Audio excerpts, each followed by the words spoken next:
Hi friends, అందరికీ నమస్కారం. Welcome to employees updates. ఈ ఛానల్ ద్వారా టీచర్లకు, ఉద్యోగులకు, పెన్షనర్లకు సంబంధించిన లేటెస్ట్ అప్డేట్స్ అయితే తెలియజేయడం జరుగుతుంది. ఈ వీడియో కనుక మీకు నచ్చినట్లయితే లైక్ చేయండి, షేర్ చేయండి, అలాగే మన ఛానల్ను సబ్స్క్రైబ్ చేసుకోండి. ఇప్పుడే ఉద్యోగులకు, పెన్షన్లకు సంబంధించిన ఒక లేటెస్ట్ అప్డేట్ అయితే రావడం జరిగింది. దానికి సంబంధించిన డీటెయిల్స్లోకి వెళ్ళిపోదాం. జీతాల కోసం ఉద్యోగుల నిరీక్షణ.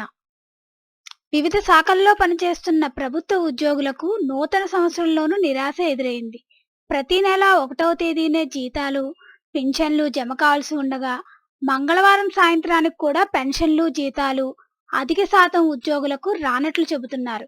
రాష్ట్రంలో సుమారు 10 లక్షల మంది ఉద్యోగులు, పెన్షనర్లు ఉన్నారు. అయితే వీరికి గత 6-7 నెలల నుంచి 1వ తేదీ నుంచి 15వ తేదీ వరకు శాఖల వారీగా ఉద్యోగాలకు జీతాలు, రిటైర్డ్ ఉద్యోగులకు పెన్షన్లు ఇస్తున్న విషయం తెలిసిందే.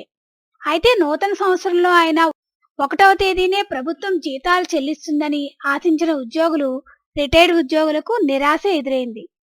గత కొన్నేళ్ల నుంచి ప్రభుత్వ ఉద్యోగులకు ప్రతి నెల 31వ తేదీ అర్ధరాత్రి నుంచే జీతాలు పడుతూ ఉండేవి. అయితే రాష్ట్ర ఆర్థిక పరిస్థితులు బాగా లేవని కారణం చూపుతూ ఉద్యోగుల జీతాలు ఎప్పుడు ఇస్తున్నారో కూడా తెలియని పరిస్థితి ఉంది.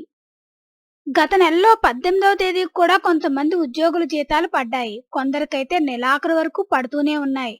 ప్రధానంగా ఉపాధ్యాయులకు జీతాలు అందరికన్నా చివరిచ్చిన పరిస్థితి.